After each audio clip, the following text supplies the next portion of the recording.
واش عمرك حسيتي أن قلبك عامر ولكن مش مرتاح؟ مرحبا بكم في قناة كلمة لقلبك. حنا مرات كنكونو وسط الناس كنضحكو كنديرو كل شي بحال الا حياتنا زوينة، ولكن من الداخل كاين واحد الفراغ اللي ما كيهضر عليه حتى شي واحد.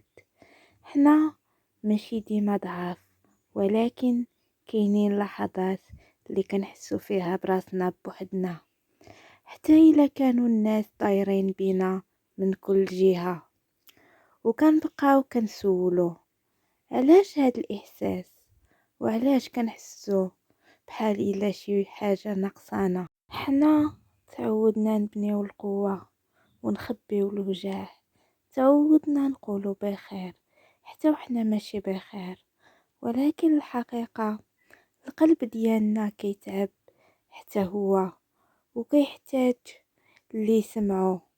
حنا مرات كنمشيو نجريو وراء الحوايج، الفلوس، النجاح، رضا الناس، وكنساو اهم حاجة راحتنا الداخلية. كنساو نهضروا مع راسنا، نسولو واش حنا بخير ومرتاحين.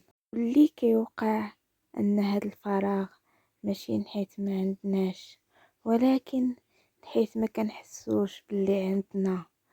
كنكونوا غارقين في التفكير، الخوف والمقارنة، حتى كنضيعوا داك الاحساس البسيط ديال الطمأنينة. حنا خاصنا نعرفوا ان الفراغ اللي فينا ماشي عيب، بالعكس هو رسالة كتقول لنا نوقفوا شوية، رحنا محتاجين نرجعوا راسنا. حنا ما خاصناش نبقاو نهربوا من هاد الاحساس، ولكن نواجهوه، نجلسوا مع راسنا بلا تليفون بلا ضجيج، غير حنا وقلبنا، ونسولو اشني اللي كيوجعني، شني اللي خاصني، وعلاش كنحس بهاد الطريقة. حنا ماشي ديما غادي نلقاو الاجوبة بسرعة، ولكن غير كوننا بدينا نسولو راه خطوة كبيرة هادي، ويمكن الحل ماشي في شي حاجة كبيرة، يمكن في دعوة صادقة، في هضرة مع الله سبحانه وتعالى، في دمعة خرجات من القلب، او حتى ابتسامة صغيرة عطيناها لراسنا. حنا محتاجين نرجعو نهتمو براسنا، ماشي غير من برا ولكن حتى من الداخل، حيت القلب الا ما تهليناش فيه غادي يبقى يصرخ بطريقة ولا باخرى.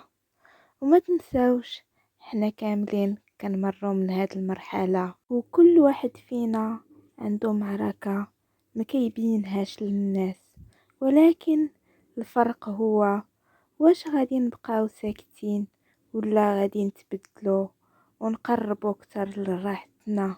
وفي الاخير ما خاصناش نكونوا كاملين، حنا خاصنا غير نكونوا صادقين مع راسنا، نحيت منين القلب كيكون صادق كيبدا يبرى بشوية بشوية. وهكذا غادي نكملوا مع بعض رحلتنا باش نخليو قلوبنا حية. ما تنساوش دعموني بالاشتراك في القناة وتفعيل زر الجرس باش يوصلكم كل جديد. ديروا لايك للفيديو باش يوصل لأكبر عدد ممكن من الناس اللي محتاجين يسمعوا هذا الكلام، وخليو لي تعليق يكون مزيون بحالكم، قولوا لي الرأي ديالكم في هذا الموضوع، نحيت الرأي ديالكم كيعني ليا بزاف، وكنقرا جميع التعاليق ديالكم بكل حب.